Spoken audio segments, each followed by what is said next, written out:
ato që tha mjeshti, me inteligencë e energji, nuk janë damas. Inteligenca dhe energji është burimi i krijimit. Se përndryshe mos të ekziston inteligenca dhe energjia, si mund të krijohet? Si mund të vjetë të krijim? Amo edhe pejgamberat kanë medituar për këtë. Zoti flet me gjuhën e qetësisë ose me heshtje. Nuk ka simbole, nuk ka shqip, nuk ka anglisht. Kur rrish në gjendje transcendentale, nuk ka mendime, por je në burimin e mundësive të mendojsh e thjesht të bëjsh gjithçka.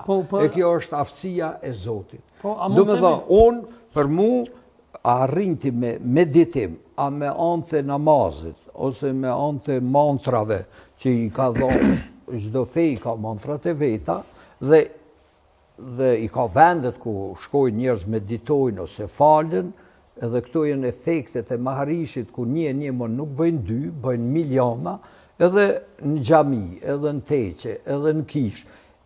Kjo është me rëndësi, që njerëz shkojnë të qetësohen, që të harrojnë çka ka me ndodhë, çka ju ka ndodhë, po të përjetojnë atë moment që të përjeton një hapësirë jashtë hapësirës dhe kohës. Edhe kjo, ajo kur del jashtë hapësirës dhe kohës, mund quhet Zot. Është burimi i krijimit, burimi i ekzistencës. E thash edhe më herët gjatë bisedave ashtu që patëm para se me filluar në emision që në një farformë edhe profetët tonë, edhe profeti Muhammed, profeti jon i dashur, ka bo asketizëm, domethënë ka bo atë mbyllën në shpellën e radhën në një farformë 26 vjet ka meditu. Atëherë nuk ka ekzistuar koncepti i fesë islamit, musliman, po ka qenë islam. Islam do me thonë nga arabishtja paqë. Si mu lidh me paqen?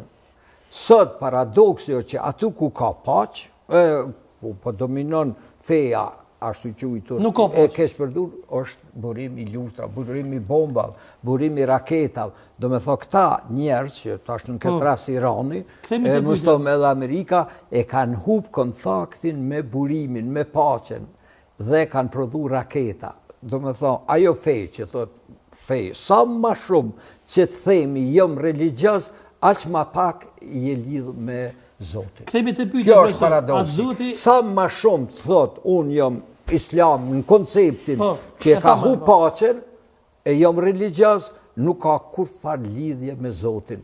Se atu ku ka paqe nuk ka bomba. A Zoti e krijoi njeriu, profesor, apo njerëzit e krijuan Zotin? Zoti ose universi e ka kriju njerin për me u vedisue që ekziston universi. Është pasqyrë. Do me thonë, pa në qenje njerëzore, Zoti nuk ekziston. Se ne e kena qpik emrin Zot, ne i kena dho simbolet. Nëse i hjekum gjithë simbolet, emërtimet nga gjuha, që rrjedh në Shqipi thëmë Zot, a i tjetëri thot Allah, a i tjetëri thot God, a ekzisto Zoti? Kush i ka qpik? Ne.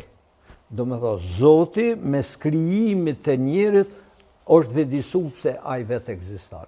Pa ne, Zoti nuk ekziston. Minister? Pa ne, po pse ne qenja njerëzore, fejtë ndryshme, thojnë shfalju se lidhësh me Zotin. Do me thonë, unë e përjetoj atë Zot. Pa mu, a kanë Zot shtos, varën nga shkalla e vedijes. Në gjendjen transcendentale që arrijet me meditim, në gjendjen transcendentale që arrijet me anë të lutjev namazit, ty e përjeton Zotin. Në qka Zoti është qetësi dhe burim i krijimit të çdo gjë. Njështër? Zoti nuk është punë e mendjes. Mendja e njeriut nuk mund të perceptoj Zotin. Dhe nëse një mendje mendon se e njeh Zotin dhe i jep epitete, siç dëgjojmë nga disa ligjerues, Zoti i dhrohet, mlefoset, donon, nuk është ai Zot. Mendja e njeriut madje është edhe ndaluar me parametrat fetar që t'i japësh forma, ta përshkruash Zotin. Dhe kanë shumë të drejtë, mendja e njeriut nuk mund ta përshkruajë Zotin. Por Zoti ndihet vetëm në qetësi. Dhe mistikët neve në thonin kështu. Qetësia është gjuha e Zotit. Heshtja. Po mund të thush heshtje, mund të thush paqe, mund të thush qetësi. Qetësia është gjuha e Zotit. Gjithçka tjetër është vetëm një përkthim i keq. Interpretim. Nëse do ta ndjesh Zotin, ti duhet thjesht t'ja mësosh gjuhën. Ne për të komunikuar tani, pa shqipen do t'a kishim vështirë. Por me që e njohim një gjuhë të përbashkët, mundemi të komunikojmë. Dhe une apeloj, e them kështu tani, nëse dëshiron që të komunikosh me Zotin, së paku duhet t'ja mësosh gjuhën. Dhe ajo është heshtja dhe qetësia. Dhe është i pari shqiptar, mos thom jo vetëm shqiptar, në këtë sa unë kam informata, në rajon që ky ka kurse për heshtje. Do më thonë, nëse arrim një gjendje të mende heshtje, ne jem lidh me Zotin. Zoti është përjetim, nuk është koncept mendor ato që e tha. Nuk është formë, nuk ka formë, nuk është në hapësirën kohë, nuk është as tani, as atje, as këtu. Këtu janë perceptime tani, po thëmë këtu. Atje edhe këtu është perceptim mendor. Kurse Zoti është jashtë hapësirës dhe kohës. Mjeshtër, e kam një pyetje për ty, më falë. Ju në një intervistë keni thonë se keni jetu 25 herë, dhe në jetën e kaluar keni qenë dikun në Afrikë, ndërsa në jetën e ardhshme do të shfaqeni dhe ma shpirti ju me një trup në Francë. Ja, unë para deshta më ta bëmë një diçka. Nuk e di sa të kujtohet në jetën që keni jetu më herët në Afrikë, më kemi edhe 100 euro borxh.